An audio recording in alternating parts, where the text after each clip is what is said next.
మీ జీవితంలో 2 చాయిసెస్ ఉంటాయి. ఒకటి కుక్కని పెంచుకోవడం లేదా పెంచుకోకపోవడం.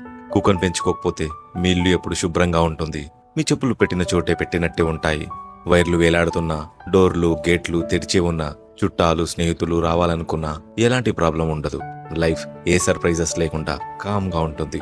కానీ ఒక్కసారి కుక్కని పెంచుకోవాలని నిర్ణయించుకుంటే అన్ని మారిపోతాయి. ఇంటి నిండా మట్టి మరకలు, బట్టల నిండా కుక్కవచ్చు, విరిగిపడిన చెక్క ముక్కలు, చిరిగిపోయిన బట్టలు. ఇదే కాకుండా ఒంటిపైన ఘాట్లు, పెద్ద పెద్ద శబ్దాలు. ఎందుకో తెలుసా? కడుపున పుట్టకపోయినా అమ్మవయ్యావు, భయపెట్టడానికి ఆయనను నాన్నం చేశావు. అక్కని పిలువు అని కూతుర్ని అక్కని చేసి వాడితో గొడవ పడొద్దురా అని కొడుకుని అన్నం చేశావు. మొత్తానికి ఒక నోరు లేని చిన్న ప్రాణాన్ని ఇంట్లో భాగస్వామిని చేశారు. కారణం కుక్క. అది చెబితే వింటుంది, అరిస్తే అలుగుతుంది, కొడితే బాధపడుతుంది, నువ్వేడిస్తే వచ్చి ఓదారుస్తుంది, నువ్వు కనబడకపోతే వెతుకుతుంది, వెళ్ళిపోయావని తెలిస్తే నిరాశ